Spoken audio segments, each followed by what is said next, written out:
안녕하세요. 프로파일러 배상훈 교수입니다. 2017년 11월 13일입니다. 오늘 아침에 연합뉴스TV에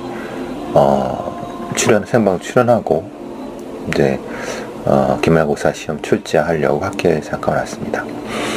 오늘 이제 연합뉴스TV에 같이 출연했던 분이 이제 그 변호사분이신데요. 뭐 학교 선배님이시기도 하고 또 이제 경찰에도 뭐 몸을 담으셨던 분이시기도 하세요. 그분이랑 이런저런 얘기를 하다가 사실 좀 답답한 그런 얘기를 했죠. 말하자면은 본인께서도 그런 얘기를 하는 거죠. 경찰들 수사권 조정 뭐 이런 얘기를 하면서 경찰청 내부에서 자기들끼리만 그 내부적으로 뭐 소삭소삭해서 뭔가를 하려고 한다. 그래서 되겠느냐? 전적으로 동감했습니다. 지금 이제 뭐 경찰 문재인 대통령이 얘기하는 데는 뭐 경찰개혁 얘기를 하고 그러면서 흔히 말하는 수사권 조정이라고 하는 당근을 주고 경찰개혁을 요구를 하니까 이런저런 얘기 하지만 실제로는 경찰개혁을 하기 싫고 경찰 수뇌부라고 하는 기득권자들이죠 주로. 그들이 경찰개혁을 하기 싫고 수사권이라고 하는 것은 과실을 먹고 싶은 그런 상태니까 실제로 이런 어떤 광범위한 말하자면 경찰개혁위원회라든가 아니면 외부 인사들이 참여하는 어떤 경찰의 개혁 과제들은 농치고 뭉개면서 실제로 자기들이 얻고 싶은 건 얻는 그런 상태. 결국 그러려고 하면은 경찰 내부에서만 이렇게 소삭소삭해서 하려고 하는 거죠. 제가 말씀드렸죠. 그러면 절대 안 된다. 그러니까 지들은 굉장히 착각을 하고 경찰의 수뇌부라고 하는 한 줌도 안 되는 그 소위 이 사람들이 무슨 정치적인 어떤 뒷거리를 통해서 뭐 이렇게 될 거라고 생각했는데 천만의 말씀이라는 말을 드리고 싶습니다. 왜냐하면은 검찰이 오랫동안 이 사회의 권력을 기득권이나 권력을 가지고 있었던 검찰 출신의 그런 집단들이 행여나 그걸 내놓겠습니까? 이게 뭐 바보 같은 생각을 하는 거죠. 그러니까 광범위하게 이 힘을 모아서 해도 될까 말까 하는데 그냥 문재인 정부의 청와대 얼굴만 보면서 이런 겉으로는 경찰개혁을 그냥 잘 안 하려고 하고 얻을 것만 생각하는 이런 상태에서는 실제로는 되지도 않는 건데 하여튼 그 말씀을 드리면서 좀 답답하다 그런 생각을 많이 했습니다. 뭐 오늘 관련해갖고 경찰 개혁에 대한 얘기를 경향신문에 그 기자분하고 뭐 인권연대의 표정목이라고 하는 분이 글을 쓰신 게 있어갖고 같이 한번 얘기를 해보려고 합니다. 이 경향신문에 쓰셨던 경찰 노조 없이 강한 경찰 없다라고 하는 박은하 기자의 그 기사에서 인터뷰를 하셨던 분이 이제 표정목이라고 하는 인권연대 연구원인데 이분은 이제 뭐 아시다시피 현직 경찰 순경 공채를 붙어서 일하다가 이제 해직된 그분이에요. 이분 주장에 대해 상당히 공감하는 부가 많이 있습니다. 경찰 노조가 필요하다. 그래서 이 박은하 기자와 주로 이제 박은하 기자가 이분의 말씀을 뭐 듣고, 물론 이제 이 표정목 인권연구원의 주장을 많이 받았지만 어쨌든 이 기자의 기사 내용의 두 가지입니다. 경찰의 진정한 개혁 의지를 확인하려면 핵심은 경찰 노조 설립과 자치경찰제라고 이제 주장을 하고 있습니다. 뭐 저도 상당 부분 이 부분은 공감을 하고 있고요. 그런데 이제 경찰 노조 설립과 자치경찰제만으로 되느냐? 그러니까 본질적인 부분이 사실은 빠져 있다. 그래서 이 주장하는 바가 겉돌고 있다. 이렇게 좀 말씀드리고 싶어요. 제가 늘 말씀드린 것처럼 제가 하는 주장과 이분들이 주장하는 주장이 뭐 비슷하게 연결이 될 수 있지만은 이분들의 주장은 좀 본질적인 부분이 빠진 부분이다. 왜냐하면 경찰 노조가 설립되는 것 자체는 실제로 경찰의 이제 흔히 말하자면 경찰의 수직적인 문화부터 바뀐다는 거잖아요. 그 얘기는 뭐냐면은 이 소위 정치 경찰들 아니면 권력지향적인 경찰들, 제가 표현한 행정경찰들, 이런 어떤 기득권 집단들이 특성한 인맥의 집단들이 고위직을 다 차지하고 실제로 일하는 사람들은 전문성을 가진 일하는 사람들은 기껏해야 뭐 경감 정도로 해서 옷을 벗고 나가게 되는 그런 상황에 대한 거죠. 그렇게 생각하고 있습니다. 저는 이제 표정목 연구원의 얘기는 그겁니다. 왜 경찰 노조가 필요할까라고 하면 실제로 이 없던 성과를 만들어내 갖고 실적 위주로 경쟁을 하게 하고 막 그래서 경찰 자체가 무능한 조직, 그리고 흔히 말하는 무리한 수사를 하고 무능한 조직이 되는 건 바로 그것 때문에 그렇다. 더더군다나 박근혜 정부에서의 경찰 홍보지상주의 때문에도 더더욱 더 그렇고 이런 얘기를 한다는 거죠. 그래서 뭐 이른바 이제 성과주의의 폐해로서 얼마 전에 말씀드렸던 충주 여경의 그 자살 사건이라든가 이런 부분과 연결이 바로 되는 거다란다고 하는 겁니다. 거기다가 실제로 지금 경찰의 자치경찰제로의 전환 자체는 사실은 매우 불안하다.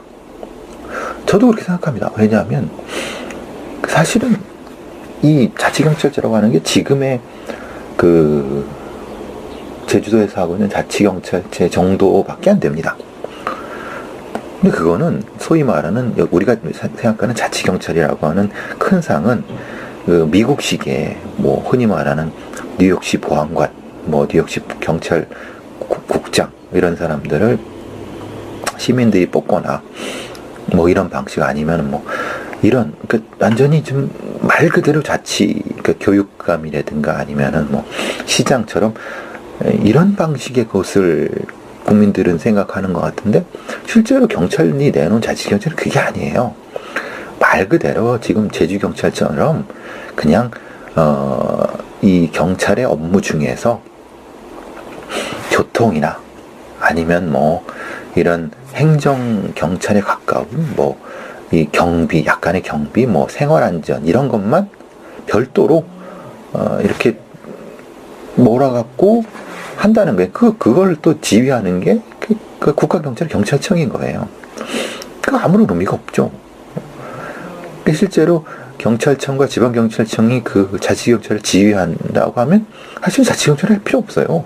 말 그대로 자치경찰이라고 하는 것은 그 자치경찰의 구성부터 명령이라든가 교육이라든가 예산 이런 것들이 독립되어 있는 거를 얘기를 하는 건데 지금 경찰청이 하는 거는 되게 웃긴 거예요. 뭐, 웃긴 소리죠. 이거는 지금 경찰청이 하는 거는 차라리 안 해만 못하는 거다. 절대 해서는 안 되는 겁니다. 제가 늘 말씀드린 것처럼 그래서 이제 이 표정목 연구원의 이 부분도 본질적으로 가려고 하면 제가 말씀드리는 것처럼 즉 행정경찰과 수사경찰을 분리하고 그 행정경찰이라고 하는 것이 실제로는 자치경찰이 돼야 된다. 자치경찰이니까 결국은 엄격한 분리가 되는 거죠. 거기에는 흔히 말하는 생활안전, 그러니까 지구대 같은 생활안전과 교통, 주로 생활안전과 교통 쪽이 생활안전, 교통, 학교, 뭐 가정폭력 같은 이런 일정 정도의 이 지방 행정 사무와 비슷한 형태의 것에 일부 수사권을 갖는 그런 완전한 형태의 자치경찰을 얘기를 하고, 분리된 자치경찰을 얘기를 하고, 그리고 그 수장이나 아니면은 이 교육 채용이나 아니면 교육 구성 예산 같은 것도 별도로 나눠지는 이런 걸 얘기를 하는 겁니다. 그리고 거기에 이제 지금 뭐 이 지방경찰청의 광역수사들이라든가 아니면 일선 경찰서의 강력계 형사들이라든가 이런 사람들은 모아갖고 국가경찰이 되는, 거기에 뭐 사무소를 두든 말든, 그러니까 FBI가 뭐 흔히 말하는 LA 지역 그 지국을 두는 것처럼 국가경찰, 말하자면 국가의 그 경찰 조직이 이렇게 범죄 수사국이든 뭐든 그 경찰은 뭐 흔히 말하는 부산지국, 광주지국, 뭐 제주지국 이런 형태 두는, 이걸 원한다. 이게 엄격한 형태의 원론적인 형태의 자치경찰의 분리, 그리고 국가경찰, 수사경찰의 분리, 이런 형태가 되는 거죠. 물론 거기에는 이제 일정 정도 완충을 둬야 될 건 이런 겁니다. 뭐냐면 수도권 같은 경우나 이런 경우에는 지금 경비 수요 같은 거 있지 않습니까? 집회 시위에 대응하는 그런 부분은 서울지방경찰청이라는 자치경찰에 그거를 그 경비 부서를 특화하는 이런 형태가 되어야 되는 거죠. 근데 지금 경찰청 얘기하고 있는 거는 죽도 밥도 아닌 겁니다. 그냥 경찰청이 다 해먹겠다는 겁니다. 경찰청이 자기 밑에 수사, 예를 들면 이런 거죠. 지금의 경찰청의 얘기는 경찰청이란 큰 거 밑에 제1청으로서의 수사청이 있는 거고, 경찰 수사의 파트가 있는 거고, 그 또 아래쪽에 또 다른 형태 이런 정보라든가 보안 쪽이 있는 거고, 또 하나가 자치경찰이라고 하는 그 조직이 있고, 그것에 각 지방 분이 이렇게 나눠, 이런 형태인 겁니다. 그러니까 말도 안 되는 거죠. 꼴값 떠는 거죠. 실제로 그런 경찰을 검찰이 원하겠습니까? 아니면은 청와대가 원하겠습니까? 아니면 본질적으로 국민들이 원하겠습니까? 이렇게 메모한. 그래서 저는 지금 이 표정문 연구원이라든가 아니면 여러 가지 면에서 이 주장하는 경찰 노조 없이 강한 경찰 없자고 하는 데에서 얘기하는 경찰 노조의 설립과 자치경찰제라고 하는 것에는 이 양반이 사실 좀 본질을 좀 오해하는 것이 있다. 그러니까 실제로 본질적인 부분에서의 이분이 주장하는 부분은 방안에서는 옳지만은 좀 불안한 개혁 과제다. 제가 보기에는 경찰 노조의 설립도 여러 가지 본질적인 핵심 개혁 과제뿐이 아니라 경찰 노조의 설립과 같은 맥락에서 되려면 뭐가 돼야 하면요, 계급 조직이 없어져야 되는 겁니다. 즉 흔히 말하는 일하는 조직, 전문 조직. 지금은 경찰은 계급 조직이거든요. 군대 조직 같은 형태예요. 그러니까 이른바 이 계급 조직이 아닌 탈계급 조직으로 들어오고, 그 다음에 탈계급 조직이 되는 과정에서 관리자급을 제외한 나머지가 노조에 가입하는 이런 형태가 돼야지 되는 겁니다. 그러니까 이분은 이걸 착각하는 거예요. 경찰 노조의 설립이라고 하는 것은, 그러니까 이른바 이 탈계급 조직에서 업무 인원과 관리 직원을 분리하는 과정, 그리고 그러는 과정에서 뭐가 되냐면 전문성이 강화되는, 예를 들면 수사나 아니면은 이런 수사, 넓게는 이제 범죄 수사 관련된 파트와 교통이라든가 또 경비 부분이 분리되고, 또 생활안전, 이 세 파트로 대부분 분리되는, 이렇게 돼야지만이 실제로 이 경찰 개혁이라는 게 되는, 그런 전제하에서 경찰 노조라는 것이 가능하다는 겁니다. 그러니까 경찰 노조 설립과 자치경찰차라고 하는 이분의 주장은 이 경찰 조직에 대한 이해가 조금 부족한 부분과 이제 인권 보장, 수사의 전문성, 그리고 경찰 전문성이라는 걸 통합적으로 보는데 사실 미흡한 부분이 있는 거죠. 거기에 이제 뭐 경찰 내부의 개혁의 수직적 문화를 바꿔야 된다는 백철 기자님의, 경향신문 백철 기자님의 맥락을 같이 붙이면 똑같은 겁니다. 뭐냐면은 내부의 수직적인 문화를 바꾼다는 것이 뭡니까? 결국 탈계급 조직인 거고, 탈계급 조직이 뭐냐면은 전문성 있는 조직이라는 거예요. 즉 지금 순경이나 경장 같은 하위직이라도 자기 수사 전문성이 있으면 거기서 계급을 높이지 않아도 충분히 보장을 받고 자기 업무의 보장을 받게 되면은 내부의 수직 문화가 바뀌는 거죠. 지금 뭐냐면은 내부 전문가들이, 수사라는 전문가들이나 교통의 이런 전문가들이나 아니면 경비 이런 전문가들이 있다 하더라도 엉뚱하게 그 정치인들한테 잘 보이고 권력이 아부하는 놈들이 그 뭐 경찰서장이나 지방청장이나 가갖고 이게 줄을 세워버리는 겁니다. 그러니까 이 경찰의 내부의 수직적 문화를 바꾼다는 것 자체의 본질적인 거는 흔히 말하는 외부의 외압에서 벗어나는 전문 조직이 만들어야 된다는 거거든요. 그렇게 되면 인권경찰이라고 하는, 즉 이른바 수사의 전문화와 다른 여러 가지 부분에서 열릴 수 있다는 거예요. 그런 과정에서 경찰 노조가 만들어질 수 있다는 거죠. 근데 지금 이 백철 기자님도 또 조금 맥락이 안 맞는 얘기를 하는 거죠. 그러는 과정에서 수사 전문화가 이루어지고 수사의 전문화 과정 속에서 되면 지금 되지 않고 있는 뭐 피의자 신문대 변호사 동석 같은 것도 자연히 될 수밖에 없습니다. 지금은 실제로 수사에 전문성이 없고 그냥 억압적으로 하기 때문에 변호사가 와갖고 이제 뭐 간섭하고 그러는 게 굉장히 싫고, 왜냐하면 자기의 그 실력이 드러날 것 같고 이런 부분이 생기는 거거든요. 그러니까 그 전제가 있어야 되는데 이걸 단지 그냥 그걸 이해를 못한 상태에서 그 수직적 문화를 바꿔야 된다라고 하면은 뭘 어떻게 바꾸냐 라는 구체적인 액션 플랜이 없는 거죠. 그러는 과정 속에 수사권 조정이 되는 거예요. 왜냐하면 수사의 전문성이 생기기 때문에 그런 거죠. 또 하나, 제가 오창익 인권연대 그 사무국장하고 그 KBS 공감 토론에서도 얘기했듯이 이 백철 기자님도 경향신문에서 그런 말씀 하신 거, 인원 부족으로 교육훈련 제대로 못 받아라고 합니다. 즉 지금 이제 수사부서라든가 아니면 지구대라든가 아니면 경비 뭐 이런 데 있지 않습니까? 근데 이 사람들이 그냥 닥치는 일만 열심히 하는 겁니다. 그걸 그럼 그 일을 하려면 뭘 배워야 되잖아요. 누구한테 배우느냐? 도제식으로 앞 선배들한테 대충 배워서 하는 겁니다. 그리고 뭐 대충 수사 전문화 교육, 뭐 전문화 교육 2주 3주 갔다가 와서 그게 되겠습니까? 그래서 제가 그때 말씀드린 거죠. 소위 교육년, 저는 표현을 안식년이라고 하는데 교육년을 돌아 5년에 한 번 정도, 3년에 한 번 정도, 아니면 5년에 한 번 정도. 왜냐하면 우리의 치안이라고 하는 아주 전문적인 분야를 하는 사람들인데, 아니 이게 뭐 제대로 하지도 못한 사람들을 갖다 해니까 수사도 엉망으로 해서 사람을 다치고 자기도 다치고 사람을 인권도 엉망이 되는 이런 부분이 된다.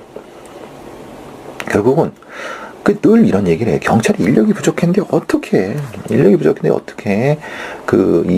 교육년을 둘 수 있고 그러느냐. 그러니까 더더욱 그러는 거야. 왜 인력이 부족하겠어요? 경비경찰이라든가 흔히 말하는 쓸데없이 그 민생 치안 관련된 데 관련 없는데 경찰 인력이 너무 많은 거예요. 그러니까 실제로 500명에 1명 되는 경찰 인력은 그게 모자란 게 아니거든요. 실제로 함부로 경찰 정원을 늘려봤자 의미가 없어요. 즉 곳곳에 필요한 곳에 투여를 하고 그 투여한 인원들의 전문성을 올리기 위해서 철저한 교육 훈련, 적어도 5년에 한 번 정도, 4년에 한 번 정도는 교육년 6개월 정도를 두고 훈련을 시켜서 그 훈련된 인원이 이 실무에 투입되는 이런 형태가 돼야 되는 거죠. 그러니까 인원이 없다는 거는 실제로는 반은 맞고 반은 틀리라고 그랬어요. 저도 저 오창익 저기 인권연대 사무국장이라든가 이 토론할 때도 결국은 이런 문제들이 본질적인 부분인데, 그러니까 엉뚱한 이 본질적인 부분을 이해 못하시는 사람들이 엉뚱한 얘기를 하는 거죠. 그리고 이제 이 경찰개혁이라는 큰 틀을 이해를 해야 된다는 거예요. 다시 말씀드리면 경찰개혁의 큰 틀은 크게 수사 파트하고 행정 파트 중에서는 특히 행정 파트의 가장 큰 파트가 뭐냐면요, 지구대와 교통, 그러니까 생활안전과 교통 부분입니다. 그러니까 교통에는 경비가 들어가죠. 그러니까 정확히 말하면, 크게 말하면 수사 파트하고 생활안전 파트가 있고 경비 교통 파트가 있는 겁니다. 크게는 이 셋이 제대로 굴러가야 되는 거고, 이걸 분리해놔야 된다는 거예요. 분리한다는 것이 지금은 뭐냐면 경비라든가 보안 정보의 전문성을 여기서 오래 했던 사람들이 청와대라든가 아니면 권력자의 그걸 잘 발라주기 위해서 경찰의 상층부를 다 차지하고, 수사라든가 생활안전 쪽에 했던 사람들은 다 찬밥이 되고 목이 잘리는 이런 구조가 이러면 안 된다는 거예요. 그러기에는 계급 구조를 없애야 되는 거예요. 그러니까 그거 흔히 말하는 실력 없는 놈들이 계급을 내세워갖고 밑에 애들을 밟는 상황이 되는 거니까 문제가 된다는 거예요. 그러면 이제 여러분이 질문하실 부분이 또 하나 있죠. 그러면 지금 국정원의 국내정보 파트는 어떻게 되느냐. 그래서 오늘 제가 이 연합뉴스 TV의 그 생방송하고 오면서 기사를 읽었어요. 옛날에 참여연대에서 사무처장을 했던 이태호라고 하시는 분이 국정원 개혁에 대한 국내 정보 부분을 이런 얘기를 쭉 하시더라고요. 상당히 좀 잘 읽었는데, 그분도 이제 이 국정원이 경찰의 흔히 말하는 국내 정보 파트의 정보 수집을 어떻게 하는지에 대한 부분을 글쎄 이해를 못 하신다고 해야 되나? 그 메커니즘을 잘 모르신 것 같아서 제가 늘 말씀드리는데, 그러니까 이런 거죠. 국정원의 국내 흔히 말하는 지역정보관이 있어요. 지역정보 파트가 있고, 지역정보관이 각 지역에 있는 경찰서, 지방청에 있는 정보과 형사들, 정보 파트 사람들의 그걸 지휘권이 있다고 하긴 그렇지만은 뭐냐면, 국정원은 국내 정보를 취합하는 어떤 그런 법상에 나와 있는 걸 하는 거거든요. 그러니까 그 구조를 통해서 이 실제의 촉수인 지방경찰청, 경찰서의 정보경찰들을 통제한단 말은 좀 그렇지만은 영향을 미치는 거예요. 그러니까 국정원의 특수활동비라고 하는 이른바 이 정보비 같은 것들이 그런 형태로 집행이 된다는 말이에요. 그러니까 말하자면은 이태호 사무처장, 전 사무처장의 말이 여러 가지 말씀이 맞는 거죠. 왜냐면 국정원의 국내 정보 파트에 대한 부분을 삭제하고, 그러면 그 삭제해서 누가 할 것이냐라고 할 때 계속 나온 얘기가 바로 뭐냐면, 국정원의 이 정보 부분을 없애고 나면은 당연히 붕 뜨는 게 이제 그 경찰의 정보 형사들, 정보과 이런 거거든요. 그럼 그거를 직접적으로 경찰청 정보국장이 청와대로 보고하는 이런 방식이 된단 말이에요. 그럼 그게 안 된다는 거죠. 왜냐하면 흔히 말하는 국내 정보라는 건 정치 정보가 많고 그러기 때문에, 그러면은 그래서 무슨 문제가 나냐면 일종의 정보 협의회를 만들어야 된다. 그러니까 경찰청, 그 정보 협의라는 건 사실은 보시면 아시겠지만 경찰만 정보를 취합하는 게 아니거든요. 그러니까 노동부에선 노동 관련 정보를 하고, 환경청 환경하고, 다양한 검찰도 검찰 정보 이렇게 하거든요.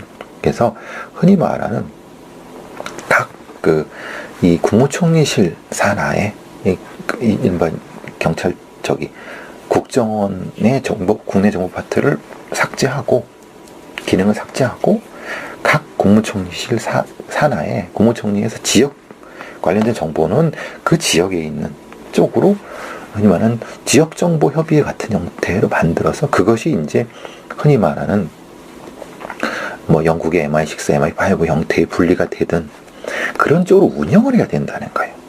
그래서 그게 바로 자치경찰제와 국정원의 국내정보 파트를 삭제하는 그런 큰 맥락의 정보기관의 이 국내 정치 관여, 국내 정보를 관여를 배제하는 이런 형태가 돼야 되는 건데 실제로 이태호 사무처장이 그 부분에 대한 이해가 부족하기 때문에 단지 그냥 국정원을 없애도 국정원의 국내 정보 파트를 없애도 다른 만들어서 하기 때문에 별 문제 없다라고 하는 것만은 끝나는 거예요. 그게 아니라 본질적인 건 어떻게 국정원이 자기들의 촉수를 동원해서 정보를 취합해서 그것을 권력자한테 갖다 바치고 자기들 생존을 해왔나 이 부분이죠. 그리고 실제로 이제 국정원이 가지고 있는 지금의 뭐 테러 방지법 예상의 그 테러 방지를 위한 어떤 부분들은 사실은 이 테러 방지법 자체가 굉장히 여러 부분에서 좀 너무 그 과도한 그 인권 침해가 있기 때문에 그 부분에 그 이 테러 방지법 상에서의 정보 조정, 국내 정보 조정, 테러 방지를 위한 국내 정보 조정을 기능을 아까 말씀드린 지역 정보 협의회 같은 형태로 넘겨야 된다는 거예요. 그래서 순수하게 국정원은 일종의 대외정보청, 그러니까 대외정보처 및 방첩부대, 방첩처 형태로 가야 된다는 거예요. 그러니까 그 메커니즘을 제대로 설명하지 못하면은 오히려 아니 국정원의 국내 정보 파트를 없애서 뭐 하자는 거냐, 그럼 간첩들이 득실도리게 놔두자는 거냐라고는 역공을 당할 수 있는 거예요. 이 이태호 사무처장의 그 주장은 상당히 원론적으로는 옳지만은 그런 역공에 너무 취약해요. 바로 국정원에서 역공을 취하는 거죠. 그럼 뭐 하자는 거냐라고 되는 거죠. 그러니까 사실 악마는 디테일이 있다고 이 디테일한 부분에서의 메커니즘을 이해해서 그것을 가지고 설명하는 부분이 돼야지만이 실제의 대안을 나올 수 있는데 사실은 그 대안 부분이 사실은 어려운 부분인 것 같아요. 그런 참 어려운 부분이 있어요. 어쨌든 그래도 이태호 사무처장의 주장은 상당히 공감 많이 가고 상당히 좋은 말씀으로 잘 읽었습니다. 자, 뭐 제가 아까 연엄스 TV에 갔다 온 내용 중에서 조금 사실 충격적인 부분이 있었던 건 그거죠. 그 한림성심병원, 그러니까 뭐 일성재단이라고 하는데 너무 많이 알려져갖고 지금 뭐 이름을 공개해도 뭐 상관없을 것 같은데, 그러니까 이거죠. 그 재단, 의료재단 산하에 여러 병원이 있어요. 그게 한림성심병원, 우리가 성심자가 들어가는 병원들이 6개 정도 있다고 하는데, 모여갖고, 가을쯤에 이제 저걸 하는 것 같아요. 체육대회, 이런 단합대회 같은 거죠. 하는데, 제가 지난번 말씀드린 것처럼, 이제 그것을 교묘하게 지배 메커니즘으로서 경쟁을 시켜요. 그럼 경쟁이라고 하는 건 흔히 말하는 이게 경쟁이 시작되면 그 치마의 길이가 짧아지죠. 그죠? 노출의 수위가 높아지고 경쟁이 되니까. 그래서 어느 정도까지 어떤 관리부서에서 이 통제를 하지 않으면은 사실 이거는 이렇게 되는 거죠.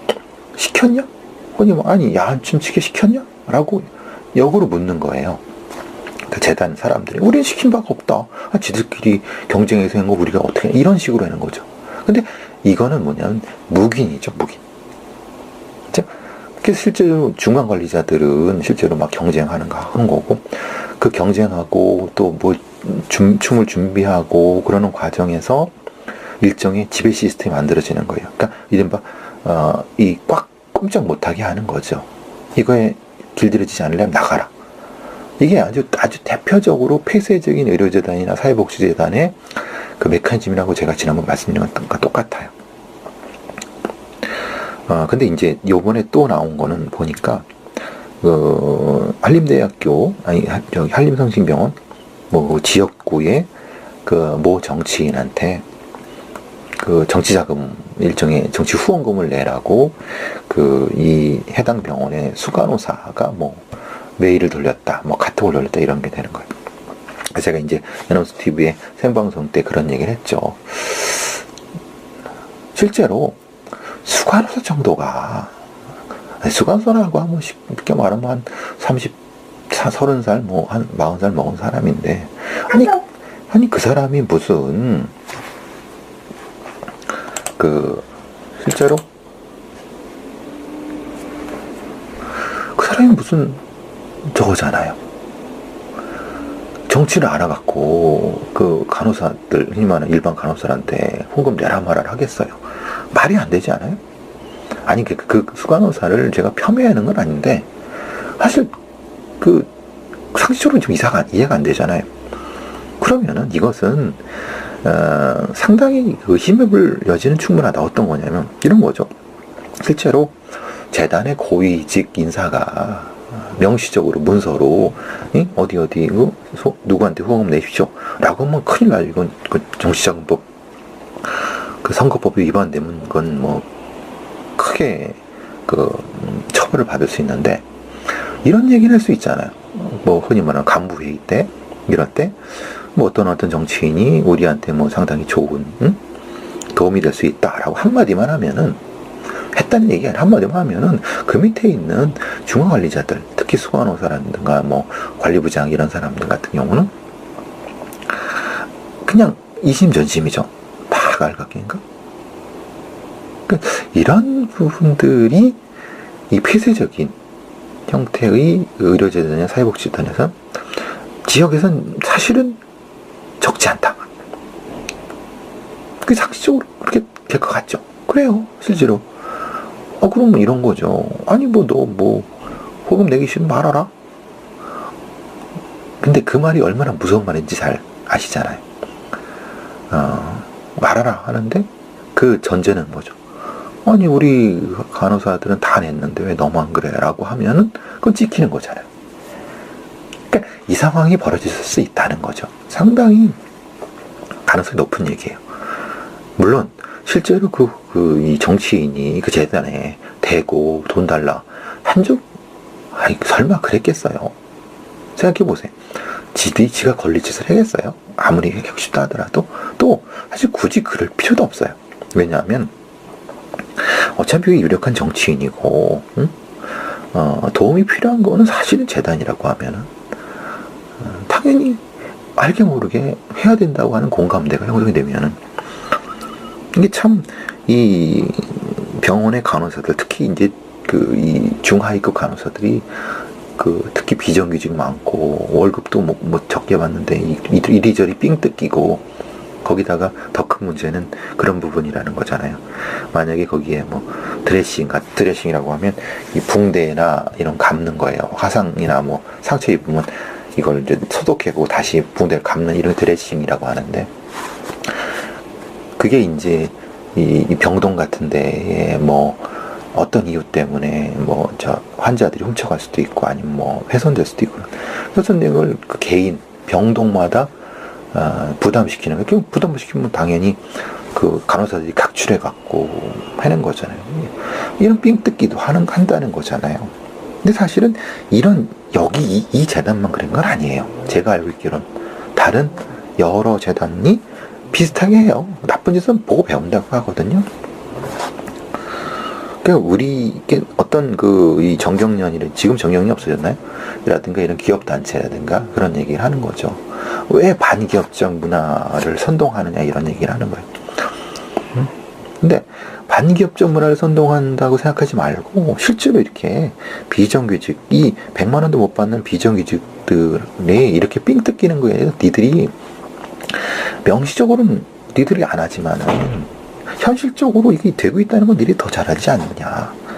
그럼 이런 것들을 보여주면은 왜 나같이 아무것도 아닌 사람이 반기업적인 그런 얘기를 하겠느냐. 이게 참 이게 없는 놈들은 더 뜯겨요. 왜냐하면 없는 놈들은 힘이 없기 때문에, 힘이 없는 놈들은 물고 뜯죠. 힘 있는 놈들이. 이게 가장 힘없는 게 간호사 중에서도 간호조무사, 그죠? 비정규직, 계약직이니까 거기 없으면 거기서 딴 데 가면 되겠다 그러는데, 이게 순진한 말씀이죠. 네.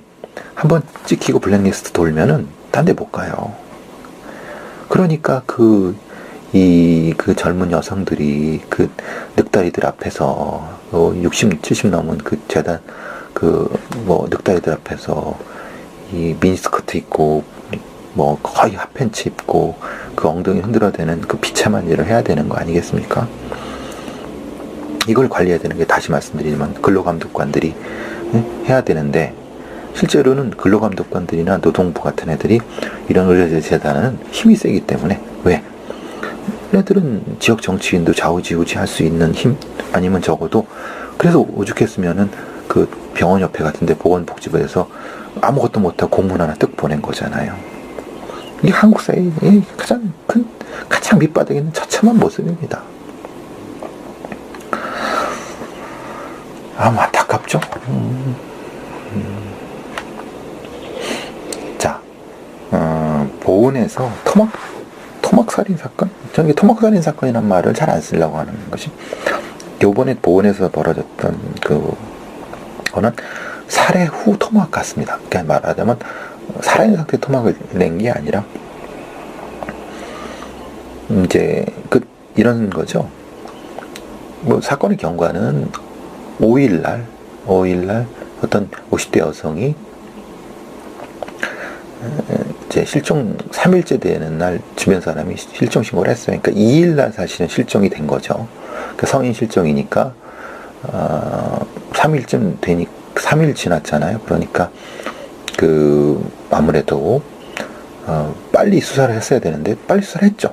왜냐하면 주변 CCTV를 뒤져서 범인으로 추정되는 사람과 같이 나갔는데 돌아온 건 다시 돌아오지 않았으니까, 그러면 그 사람이 범인일 가능성도 없잖아요. 그 사람을 보고 웬만한 범인을 추정했는 사람을 소환을 해서 그 다음날 바로 소환을 해갖고 경찰에 소환해서 조사를 했어요. 근데 조사한 다음에 그냥 내보냈어요. 그래서 6일날이죠. 근데 7일날 이 사람이 음독을 했어요. 그리고 10일날 죽었어요. 그러니까 6일날 하고 7일날 음독을 하는 걸 보고 경찰이 이상하다 싶어서 그 사람 주변에 CCTV를 두셨는데 있었다는 거죠. 그러니까 이제 어디론가 말하자면 사람이 차를 타고 움직인 행적이 있었는데, 그게 이제 충북 보은에 있는 그 폐굴 쪽이었고, 거기를 수색해 갖고 마대 자료에 담겨진 그분의 저거를 발견하게 된 거죠. 어쨌든 그런 상황에서 사실 이 사건의 문제는 왜 6일날 용의자를 그대로 풀어줬느냐라는 쪽에 이제 모아지고 있는 것 같아요. 그러니까 이제 뭐 조사에 압박을 받아서 자살을 했다라는 쪽으로 가는 것 같아요. 근데 사실 그것보다는 제가 보기에는 실제로 이제 5일날 그 신고를 받고 관련된 수사를 바로 진행을 했느냐. 근데 바로 뭐 시간은 그렇게 차이가 나는 것 같지 않아요. 바로 했지만 그 다음에 이제 실제로 이제 관련성을 좀 더 엄밀히 따져갖고 해야 되는데, 사실은 그 첫 조사만 가지고 구속하거나 그럴 수는 없어요. 왜냐면 다른 증거가 없기 때문에. 근데 대신 이런 부분이 있었죠. 조금 감시를 좀 했어야 되지 않느냐, 그런 부분 때문에 좀 논란이 있는 거 정도만 됐고, 좀 사건이 진행되는 과정에서 좀 더 봐야 되겠지만은, 사실 이 신고가 좀 늦은 건 왜냐면 2일날 실종됐는데 5일날 신고를 했다는 건, 그러니까 이분이 또 그 주변에 가족이 있어도 이제 왕래가 없는 분이었다고 하면은 좀 그런 부분이 안타까움은 분명히 있는 것 같다는 생각이 들어요. 어쨌든 좀 돌아가신 분의 명복을 빕니다. 자, 이 일가족 목덜미를 무는 인간 좀비라고 하는데, 이게 이제 베트남 사람인 것 같아요. SBS 궁번 얘기 Y에 소개됐었죠. 며칠 전에. 그러니까 좀 살벌하죠. 그냥 뭐 다른 거 없이 그냥 목덜미를 물었어요. 이게 개도 아니고. 근데 이제 보니까 이 일종의 그 좀비 마약이라고 하는 베스 솔트라고 하는 것이 있나 봐요. 이제 좀비가 되는 거죠. 이성을 완전히 잃어갖고 그냥 우리가 좀비 영화처럼 물어버리는 거잖아요. 우리나라도 아직까지 우리나라 이런 사례는 이게 처음인데, 항상 그 마약 부분은 항상 우리가 그 신경 써서 대비를 해야 될 것 같아요. 좀 끔찍하죠. 왜냐면 일단 이런 사람들은 C형 간염 인자가 있기 때문에 그거에 감염됐을 가능성이 높다고 하니까 살벌하죠. 베트남 얘기가 나오니까 이제 늘 우리가 불편하게 생각하는 부분이 있어요. 저도 이제 우리 대학 고등학교 때 교련 선생도 있었고 여러, 그럼 이게 사실로 확인이 되지 못했지만은 그럴 것 같다고 하는 여러 얘기 있죠. 베트남 전에서의 한국군의 그 베트남 양민에 대한 학살 이런 부분이요. 그러니까 대규모 학살과 성폭행 이런 것들. 글쎄요.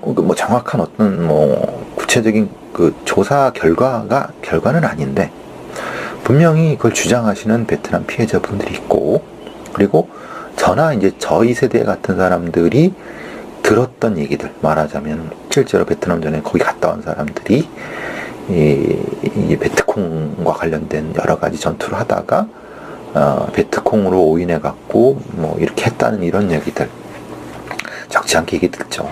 물론 그게 정확히 증명된 건 아닙니다. 그래서 어쨌든 이거는 진상조사가 분명히 돼야 될 거라고 보고요. 우리가 이제 한국전쟁이라든가 아니면은 군사정권에 의한 다양한 양민학살이라든가 5.18의 민주항쟁 때의 학살 이런 것들을 우리가 밝혀내면서 우리도 역시 외면해서는 안 되는 것이 베트남에서의 양민학살의 의심 사건들입니다. 실제로 이게 양민학살이 얼만큼 벌어졌는지는 조사가 안 돼 있기 때문에 여기에 다녀온 파병됐던 분들은 억울하다, 본인은 양민학살한 적이 없다 라고 주장하시는 분도 있는 거고, 그러니까 정확한 진상조사가 필요하죠. 여태까지는 그냥 이런 걸 주장을 하게 되면은 국가안보위해가 된다는 등, 또는 화병용사에 대한 신뢰라는 등 이런 부분들이 있었는데, 그렇게 생각하시면 안 됩니다. 정확한 진상조사. 왜? 아니 베트남 쪽에는 그걸 주장하는 분이 분명히 있으니까 진상조사를 통해서 책임질 거 있으면 책임지고, 사과할 건 사과하고, 또 보상할 건 보상을 해야지 미래로 우리의 마음의 양심의 가책을 털고 갈 수 있을 거라고 생각합니다. 그러니까 정확히 제가 이게 있었다는 말을 말씀드리는 게 아닙니다. 정확한 진상조사가 필요하다는 겁니다. 자, 조금 이 독특한 사건이 하나, 조금 독특하다, 황당하다. 그러니까 부산의 한 대학교의 화장실에 어떤 남자가 수차례 음란 행위를 한 뒤에 그 쪽지를 두고 간 거예요. 그래서 수도가의 남자의 뭐뭐를 뭐뭐 갑니다. 누누누 수고샘 이렇게 썼죠. 그럼 내용이 뭔지는 알 거잖아요. 이게 거기서 자유행위라든가 이런 걸 했을 가능성이 높는 거죠. 근데 거기도 모두 3차례 정도의 그 행위를 했고, 그래서 잡았는데 실제로는 나이가 28살이고, 그래서 스트레스를 해소하려고 했다 그래요. 그래서 성폭력 범죄에 대한 특례법 위반으로 성적 목적을 공공장소 침입인데, 일단 불구속되어 있는데, 그러니까 간혹 이건 일종의 병입니다, 병. 그러니까 자기는 스트레스로 인한 건데, 스트레스를 받는다고 아무데나 가서 자유행위거나 그 음란행위를 하지는 않잖아요. 이분은 사실 이 정도라고 하면 벌금형 정도도 받지 않을 거고, 그냥 손해만 배상하면 될 정도지만은 본인을 위해서는 반드시 정신과에 가서 치료를 받으셔야 됩니다. 그러지 않으면 자기도 모르는 상태에서 더 큰 접촉성 성범죄로 갈 수가 있습니다. 꼭 하셔야 됩니다. 이거는. 자, 노래방 도우미를 성폭행을 해다 살해한 20대가 이제 잡혔는데요. 경북 포항에서인데요. 이런 일이 있을 때마다 사실 조금 중심적으로 봐야 될 거라는 얘기를 저는 자주 하는 거는 경북 포항 남부경찰서에서인데요. 이 강호순 사건이라든가 아니면 이 유영철 사건 같은 거, 이런 연쇄살인범들 관련된 부분에서 초기에 단서를 잡거나 그럴 때 노래방 도우미 관련된 범죄, 이 폭행, 살인, 이 부분과 연관이 많이 있습니다. 왜냐하면 접근이 쉽고 또는 여러 가지 면에서 이 단서를 줄 수 있기 때문에. 근데 현장에 있는 경찰들이 그거를 간과하는 경우가 많죠. 그러니까 간과하게 되면은 나중에 더 큰 범죄자로 되는 거를, 그래서 저희들 같은 사람들, 프로파일러들은, 지방청 프로파일러들은 이런 형태의 사건들을 아주 유심히 바라봅니다. 다행히 이 범죄가 우발적으로 단일 사건이었으면 다행인데 그렇지 않을 가능성도 있기 때문에 면밀히 봐야 되는 거죠. 보고 있다는 거죠. 자, 오늘 여기까지 하도록 하겠습니다. 감사합니다. 와 교통이라든가 또 경비 부분이 분리되고 또 생활안전 이 세 파트로 대부분 분리되는, 이렇게 돼야지만이 실제로 이 경찰 개혁이라는 게 되는, 그런 전제하에서 경찰 노조라는 것이 가능하다는 겁니다. 그러니까 경찰 노조 설립과 자치경찰차라고 하는 이분의 주장은 이 경찰 조직에 대한 이해가 조금 부족한 부분과 이제 인권 보장, 수사의 전문성, 그리고 경찰 전문성이라는 걸 통합적으로 보는데 사실 미흡한 부분이 있는 거죠. 거기에 이제 경찰 내부의 개혁의 수직적 문화를 바꿔야 된다는 백철 기자님의, 경향신문 백철 기자님의 맥락을 같이 붙이면 똑같은 겁니다. 뭐냐면은 내부의 수직적인 문화를 바꾼다는 것이 뭡니까? 결국 탈계급 조직인 거고, 탈계급 조직이 뭐냐면은 전문성 있는 조직이라는 거예요. 즉 지금 순경이나 경장 같은 하위직이라도 자기 수사 전문성이 있으면 거기서 계급을 높이지 않아도 충분히 보장을 받고 자기 업무의 보장을 받게 되면은 내부의 수직 문화가 바뀌는 거죠. 지금 뭐냐면은 내부 전문가들이, 수사라는 전문가들이나 교통의 이런 전문가들이나 아니면 경비 이런 전문가들이 있다 하더라도 엉뚱하게 정치인들한테 잘 보이고 권력이 아부하는 놈들이 경찰서장이나 지방청장이나 가갖고 이게 줄을 세워버리는 겁니다. 그러니까 이 경찰의 내부의 수직적 문화를 바꾼다는 것 자체의 본질적인 거는 흔히 말하는 외부의 외압에서 벗어나는 전문 조직이 만들어야 된다는 거거든요. 그렇게 되면 인권경찰이라고 하는, 즉 이른바 수사의 전문화와 다른 여러 가지 부분에서 열릴 수 있다는 거예요. 그런 과정에서 경찰 노조가 만들어질 수 있다는 거죠. 근데 지금 이 백철 기자님도 또 조금 맥락이 안 맞는 얘기를 하는 거죠. 그러는 과정에서 수사 전문화가 이루어지고 수사의 전문화 과정 속에서 되면 지금 되지 않고 있는 피의자 신문대 변호사 동석 같은 것도 자연히 될 수밖에 없습니다. 지금은 실제로 수사에 전문성이 없고 그냥 억압적으로 하기 때문에 변호사가 와갖고 이제 간섭하고 그러는 게 굉장히 싫고, 왜냐하면 자기의 실력이 드러날 것 같고 이런 부분이 생기는 거거든요. 그러니까 그 전제가 있어야 되는데 이걸 단지 그냥 그걸 이해를 못한 상태에서 수직적 문화를 바꿔야 된다라고 하면은 뭘 어떻게 바꾸냐 라는 구체적인 액션 플랜이 없는 거죠. 그러는 과정 속에 수사권 조정이 되는 거예요. 왜냐하면 수사의 전문성이 생기기 때문에 그런 거죠. 또 하나, 제가 오창익 인권연대 사무국장하고 KBS 공감 토론에서도 얘기했듯이 이 백철 기자님도 경향신문에서 그런 말씀하신 거, 인원 부족으로 교육훈련 제대로 못 받아라고 해야 됩니다. 즉 지금 이제 수사부서라든가 아니면 지구대라든가 아니면 경비 이런 데 있지 않습니까? 근데 이 사람들이 그냥 닥치는 일만 열심히 하는 겁니다. 그걸 그 일을 하려면 뭘 배워야 되잖아요. 누구한테 배우느냐? 도제식으로 앞 선배들한테 대충 배워서 하는 겁니다.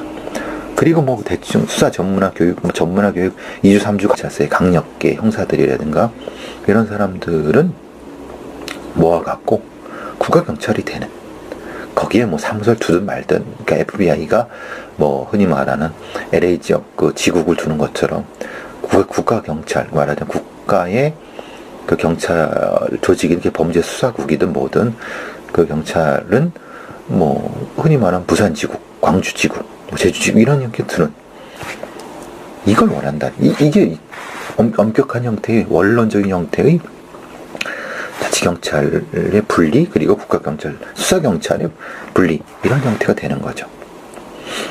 물론 거기에는 이제 일정 정도 완충을 둬야 될 건 이런 겁니다. 뭐냐면 수도권 같은 경우나 이런 경우에는 그 지금 경비 수요 같은 거 있지 않습니까? 집회 시위에 대응하는 그런 부분은 서울지방경찰청이라는 자치경찰에 그거를 그 경비 부서를 특화하는 이런 형태가 되어야 되는 거죠. 근데 지금 경찰청 얘기하고 있는 거는 죽도 밥도 아닌 겁니다. 그냥 경찰청이 다 해먹겠다는 겁니다. 경찰청이 자기 밑에 수사, 예를 들면 이런 거죠. 지금의 경찰청의 얘기는 경찰청이란 큰 거 밑에 제1청으로서의 수사청이 있는 거고, 경찰 수사의 파트가 있는 거고, 그 또 아래쪽에 또 다른 형태 뭐 이런 뭐 정보라든가 보안 쪽이 있는 거고, 또 하나가 자치경찰이라고 하는 그 조직이 있고, 그것에 각 지방 분이 이렇게 나눠, 이런 형태인 겁니다. 그러니까 말도 안 되는 거죠. 꼴값 떠는 거죠. 실제로 그런 경찰을 검찰이 원하겠습니까? 아니면은 청와대가 원하겠습니까? 아니면 본질적으로 국민들이 원하겠습니까? 이렇게 메모다. 그래서 저는 지금 이 표정문 연구원이라든가 아니면 여러 가지 면에서 이 주장하는 경찰 노조 없이 강한 경찰 없자고 하는 데에서 얘기하는 경찰 노조의 설립과 자치경찰제라고 하는 것에는 이 양반이 사실 좀 본질을 좀 오해하는 것이 있다. 그러니까 실제로 본질적인 부분에서의 이분이 주장하는 부분은 방안에서는 옳지만은 좀 불안한 개혁 과제다. 제가 보기에는 경찰 노조의 설립도 그 여러 가지 본질적인 핵심 개혁 과제뿐이 아니라 경찰 노조의 설립과 같은 맥락에서 들려면 뭐가 돼야 하면요, 계급 조직이 없어져야 되는 겁니다. 즉 흔히 말하는 일하는 조직, 전문 조직. 지금은 경찰은 계급 조직이거든요. 군대 조직 같은 형태예요. 그러니까 이른바 이 계급 조직이 아닌 탈계급 조직으로 들어오고, 그 다음에 탈계급 조직이 되는 과정에서 관리자급을 제외한 나머지가 노조에 가입하는 이런 형태가 돼야지 되는 겁니다. 그러니까 이분은 이걸 착각하는 거예요. 경찰 노조의 설립이라고 하는 것은, 그러니까 이른바 이 탈계급 조직에서 업무 인원과 관리직 인원을 분리하는 과정, 그리고 그러는 과정에서 뭐가 되냐면 전문성이 강화되는, 예를 들면 뭐 수사나 아니면은 이런 수사, 넓게는 이제 범죄 수사 관련된 파주의 때문에도 더더욱 더 그렇고 이런 얘기를 한다는 거죠. 그래서 뭐 이른바 이제 성과주의의 폐해로서 얼마 전에 말씀드렸던 충주 여경의 그 자살 사건이라든가 이런 부분과 연결이 바로 되는 거다 란다고 하는 겁니다. 거기다가 실제로 지금 경찰의 자치경찰제로의 전환 자체는 사실은 매우 불안하다.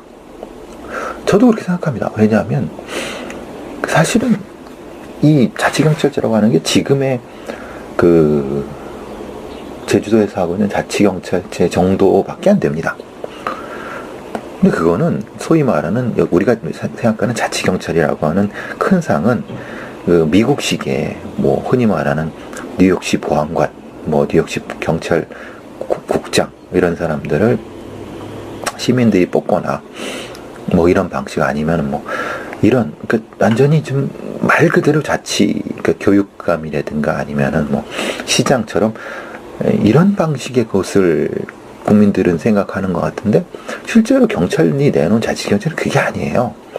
말 그대로 지금 제주경찰처럼 그냥 이 경찰의 업무 중에서 교통이나 아니면 뭐 이런 행정 경찰에 가까운 뭐 이 경비, 약간의 경비, 뭐 생활안전 이런 것만 별도로 이렇게 몰아갖고 한다는 거예요. 그걸 또 지휘하는 게 그 국가경찰청인 거예요. 그 아무런 의미가 없죠. 실제로 경찰청과 지방경찰청이 그 자치경찰을 지휘한다고 하면 사실 자치경찰을 할 필요 없어요. 말 그대로 자치경찰이라고 하는 것은 그 자치경찰의 구성부터 명령이라든가 교육이라든가 예산 이런 것들이 독립되어 있는 거를 얘기를 하는 건데 지금 경찰청이 하는 거는 되게 웃긴 거예요. 뭐, 웃긴 소리죠. 이거는 지금 경찰청이 하는 거는 차라리 안 해만 못합니다. 절대 해서는 안 되는 겁니다. 제가 늘 말씀드린 것처럼 그래서 이제 이 표정목 연구원의 이 부분도 본질적으로 가려고 하면 제가 말씀드린 것처럼 즉 행정경찰과 수사경찰을 분리하고 그 행정경찰이라고 하는 것이 실제로는 자치경찰이 돼야 된다. 자치경찰이니까 결국은 엄격한 분리가 되는 거죠. 거기에는 흔히 말하는 생활안전, 그러니까 지구대 같은 생활안전과 교통, 주로 생활안전과 교통 쪽이 생활안전, 교통, 학교, 뭐 가정폭력 같은 이런 일정 정도의 이 지방 행정 사무와 비슷한 형태의 것에 일부 수사권을 갖는 그런 완전한 형태의 자치경찰을 얘기를 하고 분리된 자치경찰을 얘기를 하고 그리고 그 수장이나 아니면은 이 교육 채용이나 아니면 교육 구성 예산 같은 것도 별도로 나눠지는 이런 걸 얘기를 하는 겁니다. 그리고 거기에 이제 지금 뭐 이 지방경찰청의 광역수사대라든가 아니면 일선 경찰 이런 상태에서는 실제로는 되지도 않는 건데 하여튼 그 말씀을 드리면서 좀 답답하다 그런 생각을 많이 했습니다. 뭐 오늘 관련해갖고 경찰 그 개혁에 대한 얘기를 경향신문에 그 기자분하고 뭐 인권연대의 표정목이라고 하는 분이 글을 쓰신 게 있어갖고 같이 한번 얘기를 해보려고 합니다. 이 경향신문에 쓰셨던 경찰 노조 없이 강한 경찰 없다라고 하는 박은하 기자의 그 기사에서 인터뷰를 하셨던 분이 이제 표정목이라고 하는 인권연대 연구원인데 이번엔 이제 뭐 아시다시피 그 현직 경찰 그 순경 공채를 붙어서 일하다가 이제 해직된 그분이에요. 이분 주장에 대해 상당히 공감하는 부가 많이 있습니다. 경찰 노조가 필요하다. 그래서 이 박은하 기자와 주로 이제 박은하 기자가 이분의 말씀을 뭐 듣고 물론 이제 이 표정목 인권연대 연구원의 주장을 많이 받았지만 어쨌든 이 기자의 기사 내용이 두 가지입니다. 경찰의 진정한 개혁 의지를 확인하려면 핵심은 경찰 노조 설립과 자치경찰제라고 이제 주장을 하고 있습니다. 뭐 저도 상당 부분 이 부분은 공감을 하고 있고요. 그런데 이제 경찰 노조 설립과 자치경찰제만으로 되느냐? 그러니까 본질적인 부분이 사실은 빠져 있다. 그래서 이 주장하는 바가 겉돌고 있다. 이렇게 좀 말씀드리고 싶어요. 제가 늘 말씀드린 것처럼 제가 하는 주장과 이분들이 주장하는 주장이 뭐 비슷하게 연결이 될 수 있지만은 이분들의 주장은 좀 본질적인 부분이 빠진 부분이다. 왜냐하면 경찰 노조가 설립되는 것 자체는 실제로 경찰의 이제 흔히 말하는 말하자면 경찰의 수직적인 문화부터 바뀐다는 거잖아요. 그 얘기는 뭐냐면은 이 소위 정치 경찰들 아니면 권력지향적인 경찰들, 제가 표현한 행정경찰들, 이런 어떤 기득권 집단들이 특성한 인맥의 집단들이 고위직을 다 차지하고, 실제로 일하는 사람들은, 전문성을 가진 일하는 사람들은 기껏해야 뭐 경감 정도로 해서 옷을 벗고 나가게 되는 그런 상황에 대한 거죠. 그렇게 생각하고 있습니다, 저는. 이제 표정무 연구원의 얘기는 그겁니다. 왜 경찰 노조가 필요할까라고 하면, 실제로 이 없던 성과를 만들어내 갖고 실적 위주로 경쟁을 하게 하고 막 그래서 경찰 자체가 무능한 조직, 그리고 흔히 말하는 무리한 수사를 하고 무능한 조직이 되는 것은 바로 그것 때문에 그렇다. 더더군다나 박근혜 정부에서의 경찰 홍보지상. 안녕하세요. 프로파일러 배상 교수입니다. 2017년 11월 13일입니다. 오늘 아침에 연합뉴스TV에 생방 출연하고 이제 기말고사 시험 출제하려고 학교에 잠깐 왔습니다. 오늘 이제 연합뉴스TV에 같이 출연했던 분이 이제 그 변호사분이신데요. 뭐 학교 선배님이시기도 하고, 또 이제 경찰에도 뭐 몸을 담으셨던 분이시기도 하세요. 그분이랑 이런저런 얘기를 하다가 사실 좀 답답한 그런 얘기를 했죠. 말하자면은 본인께서도 그런 얘기를 하는 거죠. 경찰들 수사권 조정 뭐 이런 얘기를 하면서 경찰청 내부에서 자기들끼리만 그 내부적으로 뭐 소삭소삭해서 뭔가를 하려고 한다. 그래서 되겠느냐? 전적으로 동감했습니다. 지금 이제 뭐 경찰 문재인 대통령이 얘기하는 데는 뭐 경찰개혁 얘기를 하고 그러면서 흔히 말하는 수사권 조정이라고 하는 당근을 주고 경찰개혁을 요구를 하니까 이런저런 얘기 하지만, 실제로는 경찰개혁을 하기 싫고, 경찰 수뇌부라고 하는 기득권자들이죠, 주로.